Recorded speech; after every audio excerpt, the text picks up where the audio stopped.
चलिए करें स्टार्ट। जय हिंद दोस्तों स्टडी राज 25 में आपका बहुत बहुत स्वागत है। दोस्तों आज हम यहाँ पर क्या पढ़ेंगे, तो यहाँ पर पढ़ने वाले हैं हम प्रकाश का परावर्तन, मतलब रिफ्लेक्शन ऑफ द लाइट। ठीक है, रिफ्लेक्शन ऑफ द लाइट, ये एमपी पटवारी के लिए एक सब्जेक्ट जोड़ा है साइंस, जिसमें बहुत इंपॉर्टेंट टॉपिक है रिफ्लेक्शन ऑफ द लाइट, मतलब प्रकाश का परावर्तन। ठीक है, इसके अलावा ये एमपीपीएससी बाकी हर एग्जाम में ये टॉपिक आता ही आता है, मतलब इससे जुड़े हुए प्रश्न लगभग 80% केस में तो पूछे जाना ही है। ठीक है, इसलिए इस टॉपिक को, छोटा सा टॉपिक है, इसको दो पार्ट में अलग अलग डिवाइड करके पढ़ेंगे, तो इसको ध्यान से सबसे पहले समझना है, और हो सके तो यहाँ पे जो फैक्ट मैं बताऊंगा उसको अपनी कॉपी में नोट डाउन करते जाना है। ठीक है, तो देखो यहाँ पर ध्यान से। और प्रकाश का परावर्तन, प्रकाश का परावर्तन क्या होता है, तो प्रकाश का परावर्तन पढ़ने से पहले हमें यहां पर यह देखना होगा कि प्रकाश क्या है, इसकी प्रकृति क्या है, बाकी इससे जुड़े हुए जितने भी फैक्ट हैं जो एग्जाम में आते हैं वो क्या है। ठीक है, तो वो देख लेते हैं सबसे पहले। तो देखो यहां पर प्रकाश, लाइट,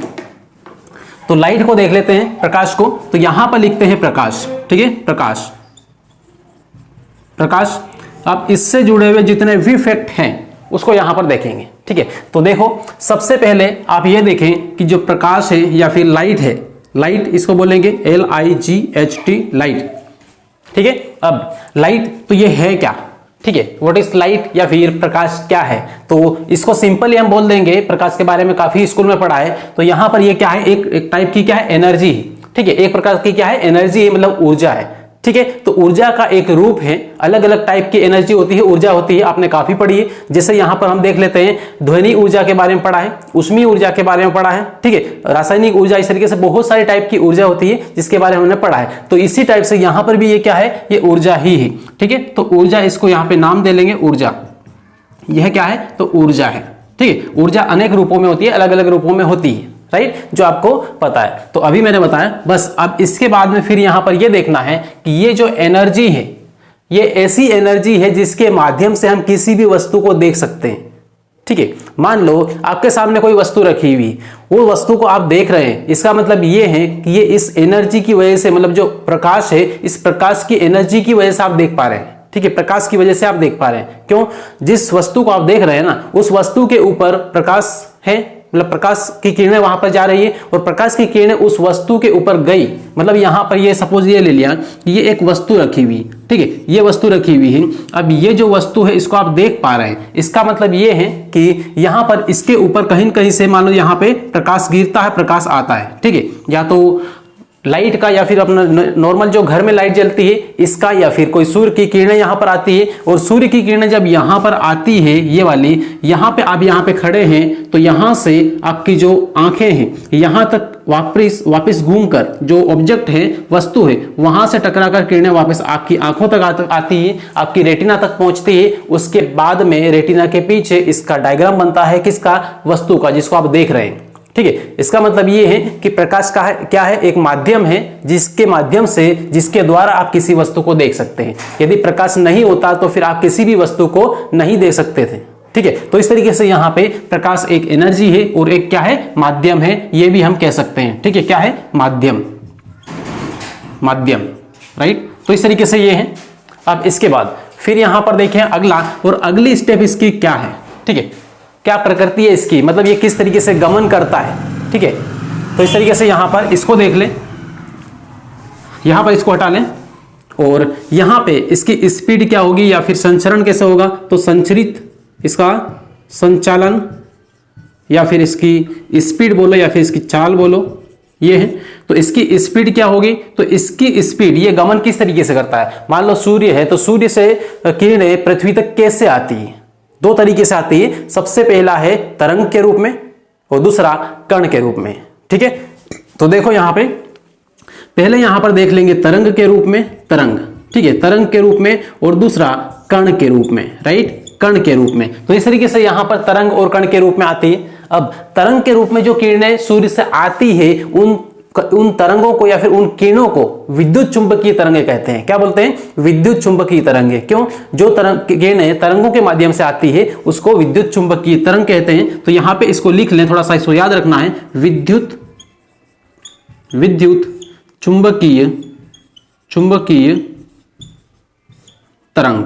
ठीक है, तरंग, विद्युत चुंबकीय तरंग या फिर विद्युत चुंबकीय किरणें भी बोल सकते हैं, ठीक है। तो इस तरीके से ये, और बाकी यहाँ पर जो कण के रूप में जो किरणें वहां से निकलती है उसको हम क्या बोलते हैं, फोटोन बोलते हैं। क्या बोलते हैं, फोटोन बोलते हैं, राइट। तो इस तरीके से कण रूपी जो किरणें होती है उनको फोटोन कहते हैं। अब फोटोन क्यों कहते हैं ये भी थोड़ा सा यहाँ पे ध्यान रखना है।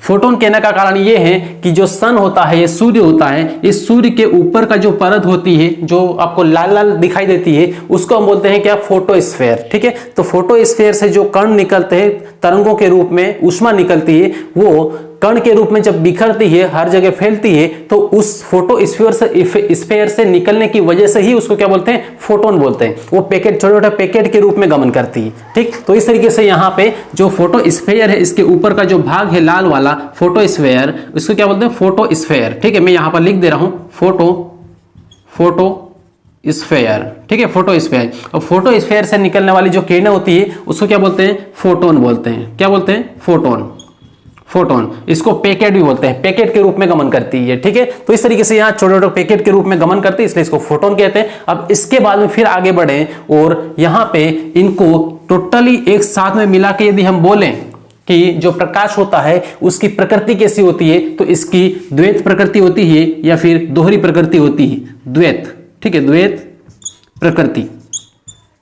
ये यहां पर आपको याद रखना है, ठीक है। इसकी प्रकृति के बारे में कई बार प्रश्न पूछे भी गए हैं, इसलिए ये इंपॉर्टेंट है, तो आपको ध्यान रखना है। और अब फिर बढ़ते हैं आगे, और आगे का जो इसका स्पीड है वो थोड़ी सी देख लेते हैं। तो इसकी जो स्पीड होती है, ठीक है, स्पीड बोलो या फिर चाल बोलो, तो स्पीड इसकी होती है, ये निर्वात में सबसे अधिक होती है, निर्वात, ठीक है। निर्वात में इसकी स्पीड सबसे अधिक होती है, और उसके बाद में फिर किस में अधिक होती है, तो उसके बाद इससे अधिक किसी में नहीं होती, इससे कम होती है, ठीक है। इससे कम फिर किस में होती है, तो इससे कम ले लो हवा में, किस में, हवा में, राइट, इस तरीके से। और हवा से फिर कम ले लो काई में, तो हवा से कम किस में, जल में, तो जल में कम रहेगी, हवा की अपेक्षा जल में कम रहेगी। और उसके बाद में फिर आगे ले लो तो कोई भी ठोस पदार्थ जिसमें बहुत कम होती है, ठीक है। तो इस तरीके से यहां पर निर्वात में जो हवा, इसकी जो प्रकाश की स्पीड होती है, ये स्पीड कितनी होती है, तो इसकी जो स्पीड होती है निर्वात में, ये होता है 3 × 10⁸ मीटर पर सेकेंड,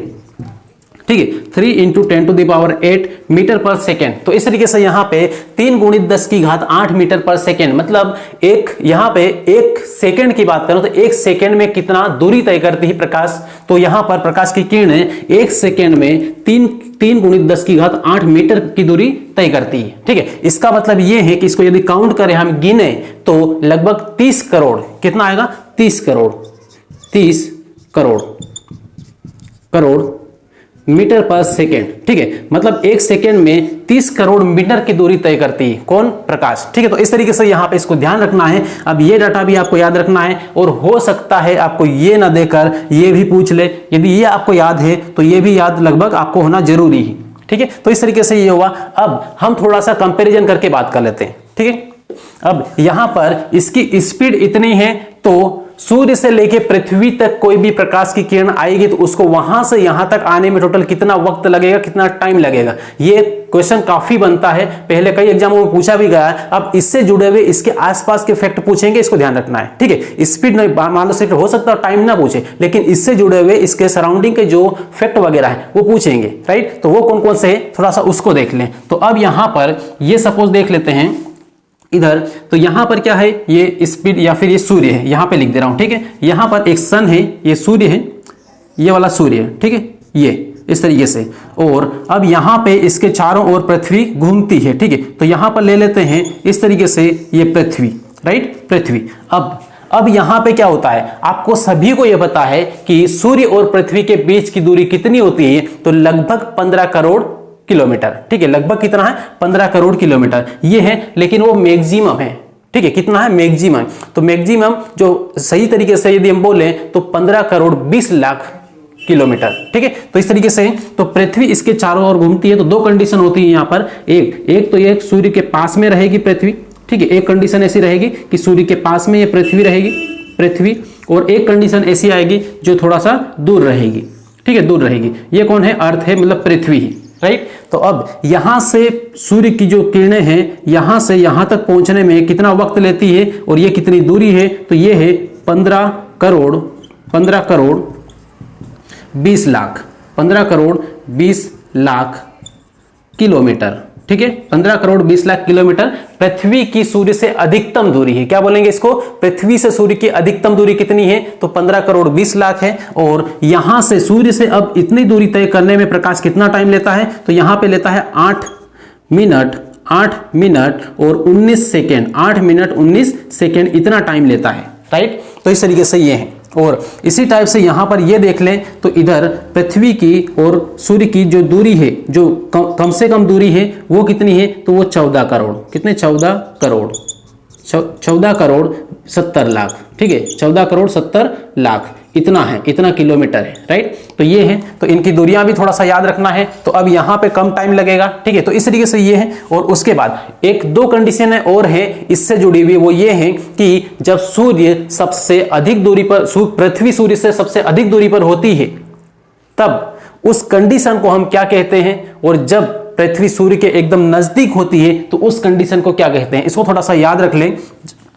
तो देखो, अब जब सूर्य या फिर ये जो पृथ्वी है ये सूर्य से बहुत अधिक दूरी पर रहेगी, तब इसको बोलते हैं अपसोर। क्या बोलते हैं? अपसोर। ये कंडीशन है। हालांकि ये ज्योग्राफी में पढ़ते हैं, लेकिन इससे जुड़ी हुई, ये प्रकाश से जुड़ा हुआ है, इसलिए पूछ सकते हैं यहाँ पे, ठीक है। अब इसके बाद में फिर जब पृथ्वी पास में है, ये पास में है, तो इसको बोलेंगे उपसोर। क्या बोलेंगे? उपसोर, राइट। तो इस तरीके से यहां पर ये कंडीशन ध्यान रखना है, ठीक है। अपसोर उपसोर कब कब आता है? तो यहां पे ये भी थोड़ा सा देख लें। जब ये पृथ्वी सूर्य के एकदम पास में कब रहेगी? तो ये रहेगी 3 जून को, 3 जून और इसके आसपास के दिन में। और बाकी 4 जुलाई का टाइम आता है, उसमें अपसोर होता है, मतलब जो पृथ्वी है ये सूर्य से काफी दूरी पर रहेगी। कब? 4 जुलाई, राइट। इस तरीके से आपको ये ध्यान रखना है। इंपॉर्टेंट फैक्ट है, बहुत इंपॉर्टेंट फैक्ट है ये, ठीक है। इसलिए यहां पर इसको ध्यान रखना है। अब ये डायग्राम देखने के बाद में अब थोड़ा सा हम कंपैरिजन कर लें। किसका कंपैरिजन? ये कर लें कि अब जो निर्वात है, निर्वात की अपेक्षा इसमें ये जो स्पीड रहेगी वो कितनी कम रहेगी, और निर्वात की अपेक्षा जल में स्पीड कितनी कम रहेगी, और निर्वात की अपेक्षा ठोस में स्पीड, कांच में स्पीड कितनी कम रहेगी। ये फैक्ट इसलिए बता रहा हूं क्योंकि ये पिछली वाली जो पटवारी की एग्जाम जो हुई थी उसमें इस टाइप के जुड़े हुए फैक्ट पूछे गए थे, ठीक है। तो देखो अब यहां पे अपेक्षा की बात कर रहे हैं, ठीक है। किसकी अपेक्षा? निर्वात की अपेक्षा। किसकी अपेक्षा? तो निर्वात की अपेक्षा क्या? चाल या फिर स्पीड, ठीक है। तो अब हवा की बात करें तो हवा में निर्वात की अपेक्षा हवा में जो स्पीड होती है वो कितनी कम होती है? तो 0.03% कम होती है। क्या होती है? कम होती है, इतनी कम होती है, राइट। उसके बाद फिर हम बात करें किसकी? फिर बात कर लें जल की, पानी की। तो पानी में जो स्पीड होती है किसकी? प्रकाश की, वो निर्वात की अपेक्षा कितनी कम होती है, राइट। तो कितनी कम होती है? तो यहां पर 25% कम होती है, ठीक है। 25% कम। उसके बाद में फिर ले लेते हैं कांच में। तो कांच में अधिकतर ये फैक्ट वो है जो पूछे जाते हैं, इसलिए मैं इनका ही बता रहा हूं, ठीक है, बाकी सबका नहीं बता रहा हूं। तो अब यहां पर कांच में, तो कांच में कितनी कम होगी निर्वात की अपेक्षा? तो यहां पर इसमें होगी 35% कम, ठीक है। 35% कम होगी। तो इस तरीके से यहां पर ये फैक्ट है। और जितना फैक्ट यहां पर लिखे, मोस्ट इंपोर्टेंट फैक्ट है, इतना केवल लिख के रख लीजिए, ठीक है। अब हो सकता है ये आपकी जो जिस एग्जाम की आप तैयारी कर रहे हैं, पटवारी की तैयारी कर रहे हैं या फिर एमपीपीएससी की तैयारी कर रहे हैं, आपकी एग्जाम के प्रश्न पत्र में ये इसमें से कोई फैक्ट छपा हुआ होगा, ठीक। तो इस तरीके से यहां पे इसका सबसे पहले लिख लें या फिर इसका स्क्रीनशॉट ले लें। उसके बाद में फिर हम बात करते हैं कि इसके आगे जो फैक्ट हैं, जो प्रकाश का परावर्तन की हमने बात की, इसमें क्या क्या पढ़ना है, ठीक। चलिए अब इसके बाद में यहां पर देखते हैं परावर्तन, प्रकाश का परावर्तन। और प्रकाश का परावर्तन जो होता है या फिर रिफ्लेक्शन होता है वो किस तरीके से होता है, क्यों होता है, किस कारण से होता है, ये पूरा डिटेल में देखेंगे। लेकिन उससे पहले आपको थोड़ा सा ये बता देता हूं कि ये जो टॉपिक है, इस टॉपिक में क्या क्या चीजें हमें पढ़ना है, ठीक है। उसमें सबसे पहले हम क्या पढ़ेंगे? तो देखो यहां पर प्रकाश के परावर्तन इस टॉपिक के अंतर्गत, जो प्रकाश है इस प्रकाश के टॉपिक के अंतर्गत क्या क्या चीजें आएगी। तो यहां पर देख लीजिए, सबसे पहले ये जो गोला है, ठीक है, इसमें यहां पर सबसे पहले जो आज हम पढ़ेंगे वो पढ़ेंगे परावर्तन, राइट। परावर्तन, अब इसको इंग्लिश में बोलते हैं रिफ्लेक्शन। क्या बोलते हैं? रिफ्लेक्शन। तो ये इंग्लिश में भी याद रखना है, रिफ्लेक्शन। तो इस तरीके से यहां पे ध्यान रखना है। परावर्तन के बाद में फिर पढ़ेंगे अपवर्तन, राइट, अपवर्तन। ये है, इसको बोलते हैं रिफ्रैक्शन। क्या बोलते हैं? रिफ्रैक्शन, ठीक। तो इस तरीके से यहां पे रिफ्रैक्शन, रिफ्रैक्शन, दोनों का इस तरीके से यहाँ पे ध्यान रखना है। अब इसके बाद फिर यहाँ पर देखेंगे तो अब यहाँ पर क्या होता है, अब यहाँ पे ये है कि यहाँ पे जो अगला वाला जो पॉइंट है, जो अगला पॉइंट क्या है, इसको बोलते हैं प्रकीर्णन। क्या बोलते हैं? प्रकीर्णन, प्रकीर्णन, ठीक है, प्रकीर्णन। उसके बाद में और क्या पढ़ेंगे इसमें, तो इस प्रकाश वाले टॉपिक में यहाँ पर पढ़ेंगे ध्रुवण, ध्रुवण, ठीक है, ध्रुवण, इसको इंग्लिश में बोलते हैं पोलराइजेशन, ठीक है। तो उसके बाद में और यहाँ पे और देखेंगे तो और क्या क्या देखेंगे। अब यहाँ पर इसमें जो मोस्ट इंपोर्टेंट वो ये है, वो है दर्पण। क्या है? दर्पण, क्योंकि इन सभी को हम पढ़ेंगे किसके माध्यम से, तो दर्पण के माध्यम से ही पढ़ना है, ठीक है। अब दर्पण के बाद में फिर यहाँ पर ये है कि इससे जुड़ी हुई जो बीमारियां होती है वो क्या क्या होती है, क्योंकि मान लो एक टॉपिक है, उस टॉपिक से घुमा फिरा के कुछ भी क्वेश्चन आपको दे सकते हैं, ठीक है। तो हमें पूरी तरीके से कंप्लीट तैयारी करना है। तो देखो अब यहां पर क्या है, बीमारियां, क्या? बीमारी, बीमारी। तो इस तरीके से बीमारी पढ़ेंगे। उसके बाद में फिर बीमारियों के क्या है, समाधान, समाधान या फिर उसकी सुरक्षा, राइट। तो इस तरीके से यहाँ पे इतनी सारी चीजें हमें पढ़ना है। अब इसमें सबसे पहले हम लेते हैं क्या, प्रकाश का परावर्तन, ठीक है। तो परावर्तन टॉपिक आज कंप्लीट करेंगे। उसके बाद में फिर करेंगे अपवर्तन, ठीक है, रिफ्लेक्शन। अब बढ़ते हैं आगे। देखो तो परावर्तन क्या है, ठीक है, परावर्तन, परावर्तन की बात कर ले। किसका परावर्तन? तो प्रकाश का परावर्तन।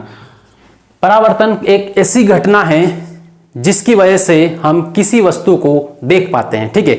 या फिर इस तरीके से बोल सकते हैं कि परावर्तन प्रकाश की किरणों का किसी चिकनी सतह से टकराकर उसी माध्यम में वापस लौट जाने की घटना को हम क्या बोलते हैं, तो प्रकाश का परावर्तन कहते हैं। देखो अब यहां पर देख ले, यहां पर थोड़ा बोर्ड पे समझेंगे ज्यादा सही समझ में आएगा। यहां पर ये है, ये क्या है, ये एक मिरर है। क्या है? मिरर है, एक कांच है, समतल दर्पण है। ये क्या है? समतल दर्पण, जिसमें आप डेली नहा के सुबह सुबह बाल बनाते हो, तैयार होते हो जिसके सामने, ठीक है। अब ये दर्पण है, ये इस तरीके से रखा हुआ है। अब यहां पर क्या है, यहां पर सूर्य है, इधर यहां पे ये क्या है, सूर्य है, सूर्य की किरणें हैं। अब यहां से एक किरण इस तरीके से आती है, राइट, ये आती है। तो जो किरण आती है किसी समतल सतह पर या चिकनी सतह पर आपतित होती है, ठीक है, गिरती है, उसे हम बोलते हैं आपतित किरण। क्या बोलेंगे? आपतित किरण। और इसको इंग्लिश में बोलेंगे क्या, इंसिडेंस रे, इंसिडेंस रे। तो इस तरीके से यहां पे इसको लिख लेंगे आपतित किरण,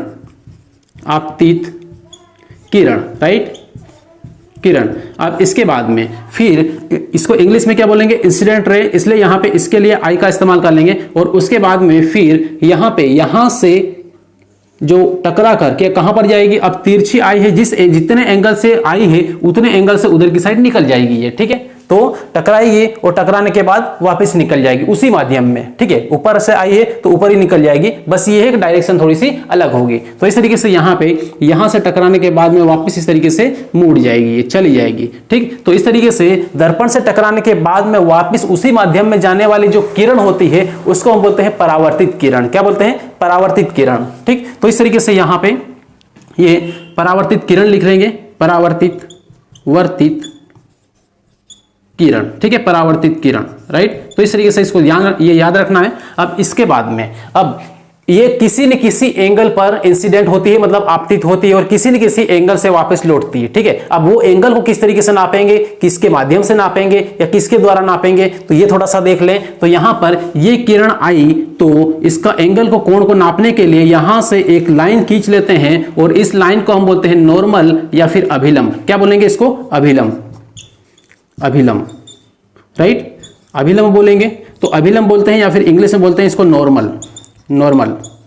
तो इस तरीके से यहां पे इसको ध्यान रखना है कि किसी भी आपतित किरण या परावर्तित किरण का जो कोण नापा जाता है वो किससे नापा जाता है, तो अभिलंब से नापा जाता है। किसके द्वारा? अभिलंब के द्वारा, ठीक है। तो इस तरीके से यहाँ पे ये जो आपतित किरण है इसका कोण क्या होगा, तो इसका कोण यहाँ पे अभिलंब से नापेंगे तो इतना होगा। और ये इस किरण को क्या बोलते हैं? इंसिडेंट रे बोलते हैं। तो ये इंसिडेंट रे, तो इसके लिए आई का इस्तेमाल कर लेंगे और इधर रिफ्लेक्टेड रे, इसके लिए आर का इस्तेमाल कर लेंगे, ठीक है, स्मॉल आर का, ठीक। तो इस तरीके से ये इंसिडेंट रे है, उसके बाद ये रिफ्लेक्टेड रे है, राइट। तो ये हुआ। अब यहां पर थोड़ा सा ये देख लें कि ये जो किरणें इस तरीके से आती है और वापस जाती है, जितने कोण से आती है उतने कोण से वापस जाती है, केवल इतना याद रखना है, ठीक है। तो परावर्तन, इसका नियम सबसे पहले यहां पर देख लें, नियम परावर्तन का नियम। अब परावर्तन क्या है ये तो समझ में आ गया कि परावर्तन क्या है। तो परावर्तन जब कोई प्रकाश की किरण किसी सरफेस पर, चिकनी सतह पर आपतित होती है, टकराती है, तो टकराने के पश्चात वो उसी माध्यम में वापस लौट जाती है। तो इस तरीके से प्रकाश की किरण का आपतित होना और वापस उसी माध्यम में लौट जाने की जो घटना है उसे हम क्या कहते हैं, प्रकाश का परावर्तन। तो ये जो पूरा डायग्राम है ये किसका है, ये प्रकाश का परावर्तन का डायग्राम है। किसका है, परावर्तन, परावर्तन। तो इसको यहां पे थोड़ा सा ध्यान रखना है, ठीक है। तो परिभाषा यहां पर नहीं लिख रहा हूं मैं, यहां पे नियम आपको बता दे रहा हूं। अब नियम में सबसे पहला वाला जो नियम है वो क्या कहता है, इसमें परावर्तन का सबसे पहला नियम ये है कि आपतन कोण और परावर्तन कोण दोनों बराबर होते हैं, ठीक है। आपतन कोण और परावर्तन कोण दोनों बराबर होते हैं, मतलब ये है कि I और R दोनों क्या है, दोनों ही कोण क्या है, बराबर है। तो यहां पर लिख लेंगे आपतन कोण, आपतन कोण क्या है, तो I है इंसिडेंट रे का है और बराबर में क्या होगा, रिफ्लेक्टेड रे, तो यहां पे R, ठीक है। ये दोनों क्या है, बराबर होते हैं, राइट, इस तरीके से है। और उसके बाद फिर यहां पर देख ले तो दूसरे नंबर पे क्या रहेगा, आप ध्यान से यहां पर देखें तो जो आपतित किरण है वो दर्पण के जिस बिंदु पर गिरी है उसी बिंदु से होकर क्या जाता है, अभिलंब जाता है। और अभिलंब क्या है, एक काल्पनिक रेखा है, ठीक है, वास्तविक नहीं, काल्पनिक रेखा। तो ये आपतित किरण, अभिलंब और परावर्तित किरण तीनों ये दर्पण के किसी एक ही बिंदु पर आपतित होते हैं या फिर मिलते हैं, ठीक है। तो इस तरीके से यहां पर ये लिख लेंगे क्या है, आपतित किरण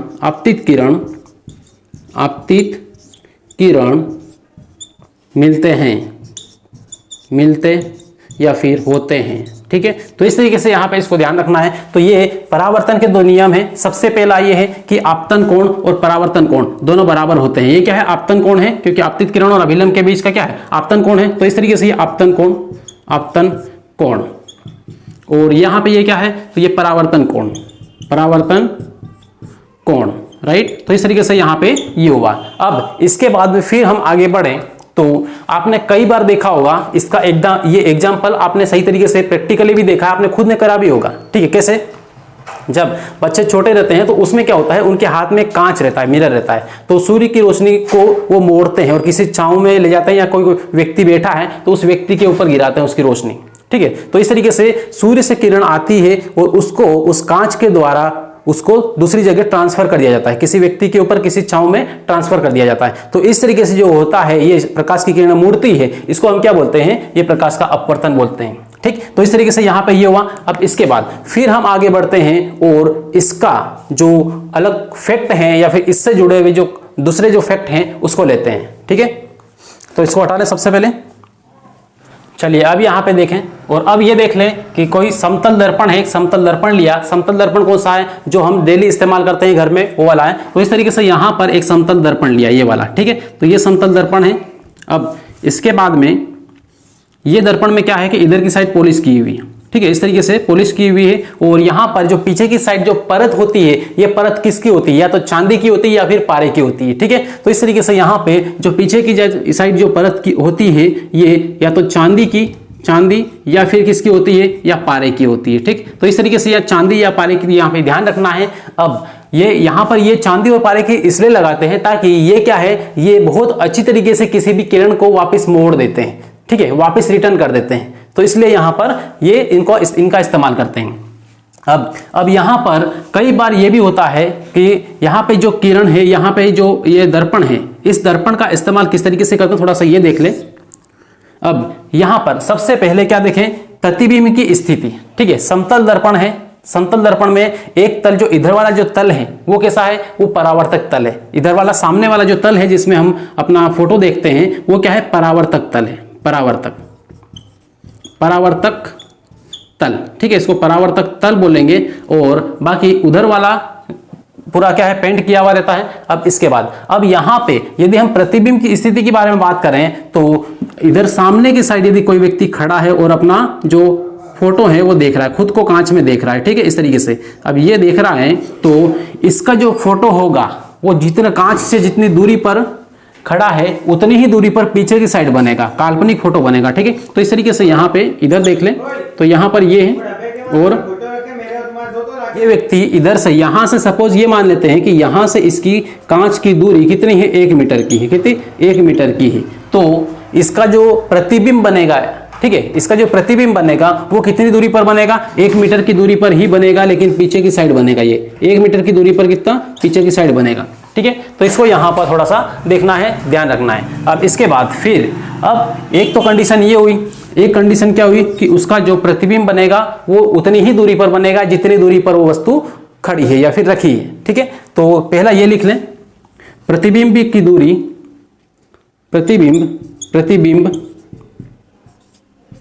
प्रतिबिंब उतनी ही दूरी पर बनेगा, उतनी ही दूरी पर बनेगा, दूरी पर बनेगा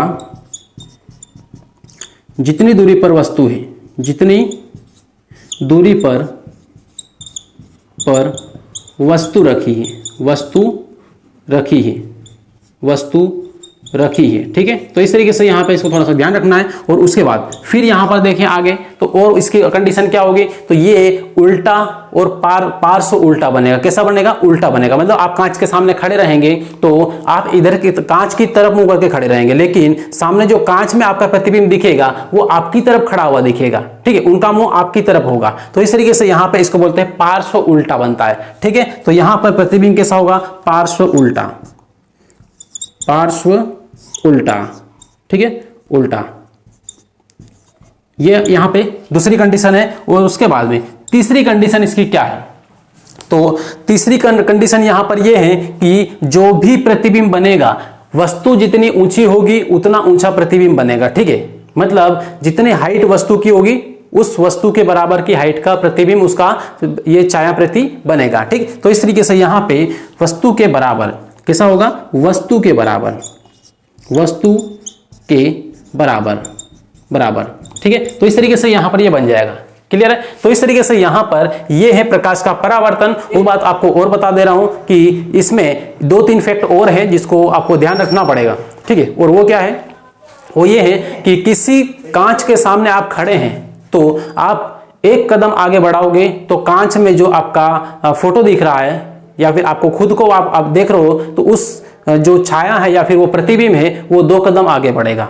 ठीक है, 2 कदम आगे बढ़ेगा। इस तरीके से यदि आप किसी वस्तु को दर्पण के सामने इस तरीके से रखे हैं, ठीक है, इस दर्पण के सामने ऐसे रखे हैं, इसको थीटा कोण से घुमाते हैं तो वो जो प्रतिबिंब है ये प्रतिबिंब 2 थीटा कोण से घूमता है। तो थोड़ा सा इसका भी ध्यान रखना है। सबसे पहला वाला पॉइंट, फर्स्ट पॉइंट, ठीक है, आप एक कदम आगे बढ़े, एक क्या है, एक कदम। ठीक है, एक कदम आगे बढ़े तो प्रतिबिंब कितना कदम आगे बढ़ेगा, 2 कदम बढ़ेगा, 2 कदम।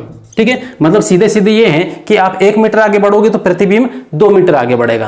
राइट, उसके बाद में दूसरी यहां पर बात करें, यदि कोई वस्तु को थीटा कोण से घुमाते हैं, थीटा कोण, ठीक है, थीटा कोण से घुमाया जाए, कोण से घुमाया जाए तो वस्तु, ठीक है, तो क्या होगा, तो वस्तु 2 थीटा कोण से घूम जाती है। कितना, 2 थीटा।